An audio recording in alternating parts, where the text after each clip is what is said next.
sí quero decirles que temos os traballadores de Correos da unidade de reparto de Lalín, que ben saben todos vostedes que levan 2 anos protestando. Bueno, pues hoxe voltan a sair á rúa. Van a sair e van a partir en torno a 1:30, pois da zona da Estatua dos Cabalos, é dicir, na parte baixa da rúa principal, e estarán percorrendo pois esta rúa ata chegar á zona de Abanca, é dicir, pois percorrendo ata a rúa Lóriga, ata o final da rúa Lóriga. Por que o fan? Bueno, porque veñen dende fai moitísimo tempo pedindo unha serie de melloras no servizo. E eu quería esta mañá, en este mediodía, saber cal é a situación. Si efectivamente despois de 2 anos algunhas partes se melloraron ou si estamos case igual que cando comezamos. E déxeme que saúde a Inés, ele é carteira desta unidade de reparto de Lalín. Imos tentar pois explicarles a todos vostedes cal é a situación. Inés, que tal? Moi bo día. Hola, que tal? Bos días. Case 2 anos levades protestando, Inés? Sí, xusto 2 anos. Hoxe estamos de aniversario, como digo eu, porque non se pode decir cumpleanos. Xusto fai hoxe 2 anos que estamos protestando, reclamando a cobertura. Naquel momento empezamos reclamando a cobertura de 4 plazas vacantes que había naquel momento, pero eso a día de hoxe xa cambiou. Agora mesmo temos 3 compañeiros que se xubilaron, pasando a ser 7 as plazas sen cubrir. Se antes eran 4 e 3 que se xubilaron, pois somos 7 persoas menos. Ademais temos unha baixa de longa duración, os días de APs, de asuntos propios dunha compañeira, agora mismo tamén sen cubrir, sendo, polo tanto, 9 persoas menos na unidade. Non sei, pouco hai que decir. A empresa sigue coa estrategia de contratación cero, non ten en conta para nada a peculiaridade da oficina de Lalín, que abarca os concellos de Lalín, Rodeiro, Dozón e Golada, con unha extensión aproximada de 700 km cuadrados, que é preciso recorrer día a día, por pistas e camiños que moitas veces non están nas mellores condicións, con unha poboación moi envellecida, onde a xente maior necesita máis tempo para ser atendida. Con actividade agrícola e gandeira que tamén ten que pasar por esas pistas e por eses camiños. Entón, pois, non sei, ahora mismo que está a empresa aplicando, danos a impresión que é o máis parecido a un ERE, onde cada xubilación se convierte nunha carga máis para os compañeros que quedan. Pero digo eu, con 9 persoas menos nesta unidade de reparto, claro, vos, ese reparto e ese traballo tedes que facelo exactamente igual, pero como sodes menos, entendo que esa carga de traballo é máis. Sí, pero bueno, chegamos onde chegamos. E onde non, pois o día seguinte, porque se a empresa non lle preocupa despois de 2 anos dicindo que realmente pasa aquí, pois o que queda, pois queda. Porque chega un momento que xa non das máis. Entón, pois que non chega a tempo, pois o día seguinte xa seguirás. E as veciñas e os veciños, cando efectivamente estábamos antes acostumados a ver o noso carteiro pois habitual e de confianza, pois todos os días, si había correspondencia, lóxicamente, pois a chegar ás nosas casas, e agora ven que isto non se produce, isto o entenden? Bueno, entenden que se non hai contratación e nos somos os que somos, non damos chegado, por si nos entenden, porque somos a persoa que habitualmente vai por aí, teñen confianza contigo, entón, pois, como que non lles parece mal de todo, que un pouco por eso a empresa tamén se aproveita desa circunstancia. Pero, bueno, o servizo non é o que se merecen, e as condicións nas que nós estamos prestando ese servicio tampouco estamos prestando servicio nunhas condicións dignas, porque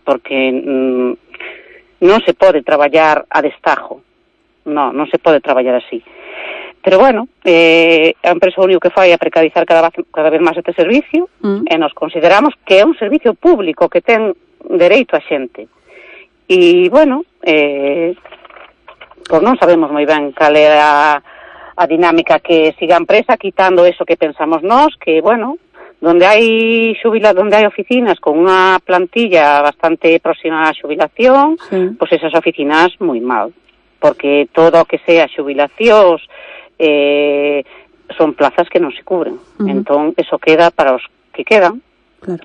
E aí hai que sumarlle pois as vacacións que xa de ninguna maneira se cubren, as baixas que xa tampouco se cubren, e, bueno, non sei. Comezastes... Difícil de explicar. Sí, comezastes protestando precisamente porque había 4 baixas e que non se estaban cubrindo. Estades agora mesmo con esa situación de 9. Chegastes a facer concentracións, se non me falla a memoria, Inés, tanto en Lalín, de xeito puntual, como fora.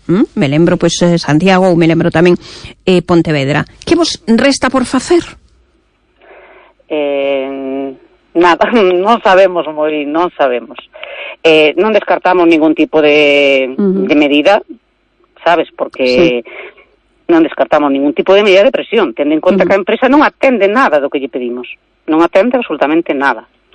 E para nós é difícil entender que o goberno inxectou 3.000 millóns de euros á empresa, a Correos, para servicios esenciais de interés económico xeneral, e a empresa o que está a facer é reducir ao mínimo, a mínima expresión o personal e intentar vender como servicio de interés económico xeral, ofrecerlle seguros de AXA a poboación que ti lle repartes, é dicir, xente maior do rural que confía no carteiro, pois, bueno, debeslle ofrecer seguros de AXA. Eu considero, dentro da miña humilde opinión, que vender un seguro de AXA a unha persoa maior no rural, para mí non é un servicio de interés económico xeral, nin un servicio esencial. Hai outros servicios que se lle podrían ofrecer a esa xente maior que sí está esperando carceiro. Pero, bueno, a empresa, pois non sabemos o que vai facer con eses 3.000 millóns de euros, pero, bueno, desde logo, en personal non os invirte. E os servicios de interés general eu creo que deixan moito que desear. Vamos, que os que estades agora mesmo pois traballando na unidade de reparto non podedes enfermar, Non, xa ayer que unha compañeira bueno, lastimouse un pouco e nós xa decimos, por favor, andade despacio, porque es que si caes, outra baixa máis, outra, a empresa creo que lle importa bastante pouco, porque non nos dá ningún tipo de medida. É imposible que nunha oficina onde había 23 plazas, ahora mismo sexamos 14, e a empresa non tome ningún tipo de medida. A mí resultame increíble, por non decir, é que non sei cal é a palabra xa. Bueno, e iso que non estamos, porque sei que son momentos puntuais en que efectivamente pues, hai moito máis traballo. Nadal, que supoño que foi unha época pues, bastante complicada para todos vos, e eleccións, que non tocará dentro de ano e medio, pero que tamén supón para todas as unidades de reparto sempre uns momentos moito máis críticos. Sí. Hai que decir que no Nadal reforzáronos con 2 persoas, pero eso dura o que dura, eso dura 10 días, 20 días, como moito, e despois volvemos a quedar como estaba. As vacantes xa de ninguna maneira se cubren. Cubrirase como moito uns días de APs, pero con contratos de refuerzo, que le chaman, pero un contrato de refuerzo o mellor de, non sei, 10 días, imagínate. Claro. No, eso non é suficiente para o que non necesitamos ahora mismo. Remato, Inés, cando é así e que estades coa situación que estades, a hora de repartir, como facedes? Priorizades aquilo que é máis urxente?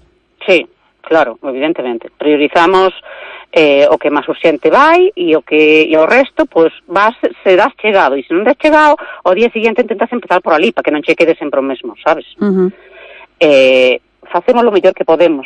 A ciudadanía ten que, non sei, entendernos. Eu creo que a culpa non é nosa, a culpa non é do carteiro que chega tarde porque non dá chegado, E, bueno, nada, hoxe agradeceríamos o apoio de todos aqueles veciños que se queiran unir a nosa protesta. Vale. E ao final do percorrido, pois convidaremos a todos a un cachiño de tarta que temos de segundo aniversario de loita, porque eu xa chamo aniversario, porque cumpleanos non é. Un cumpleanos generalmente é algo alegre. Isto é aniversario, pero en toda regla. Bueno, pois queríamos hoxe falar con Inés, unha das moitas traballadoras, bueno, moitas, tampouco vou a poñer esa calificación porque non son moitos, pero son os que son, fan o que poden, traballan arreo, e que imos a ver hoxe como voltan pois a facer esta concentración, este percorrido, e que agradecen, o decía agora mesmo Inés, pois todas aquelas mostras de solidaridade, de acompañamento que van a facer a partir da 1:30, porque seguen pois reivindicando melloras no servizo. Bueno, Inés, espero que a ver si agora con este segundo aniversario e con o reparto despois de torta e con o doce e todo isto, a ver si van mellorando as cousas. Moi ben, bueno, pois a ver, esperemos, pero bueno, despois de 2 anos xa esperamos pouca cousa. Bueno, imos a ser positivos, a ver si é posible, mando vos moitos saudiños para todos vos, unha aperta especial para ti, Inés, moitas grazas. Moitas gracias, veña, graciñas. Ata loguiño. Bueno, pues esta é a situación e por eso queríamos contárllelo, porque vostedes van a ver como polas nosas rúas, pois a 1:30 vexan pois os carteiros, os traballadores de correos da unidade de reparto de Lalín facendo un percorrido pola rúa dende a zona pois da Estatua dos Cabalos ata a zona de Abanca na rúa Loriga, e o fan por iso, porque antes pois pedían 4, concretamente, pois que tiñan aí 4 vacantes e buscaban que esas 4 vacantes pois se lle solucionase e que se amortizasen esas prazas, pero a situación real, nos decía Inés agora mesmo, é que isto non mellorou en absoluto, pero que empeorou de un xeito moi drástico, porque falaba de que agora mesmo son 9 pois os compañeiros que faltan para esa plantilla que está moi mermada, e que isto fai que o servizo lóxicamente pois tamén sofran eles polo percorrido que teñen que facer, polo traballo que teñen que facer, pero tamén pois nós como receptores pois desas misivas. Bueno, as cousas están así, xa veremos que pasa, xa veremos si definitivamente pois isto se vai solucionando paseniñamente, tamén pois a propia empresa, que non me cabe a menor dúbida que tamén pois algo comentará o respecto, e na mentras os traballadores pois cansos desta situación.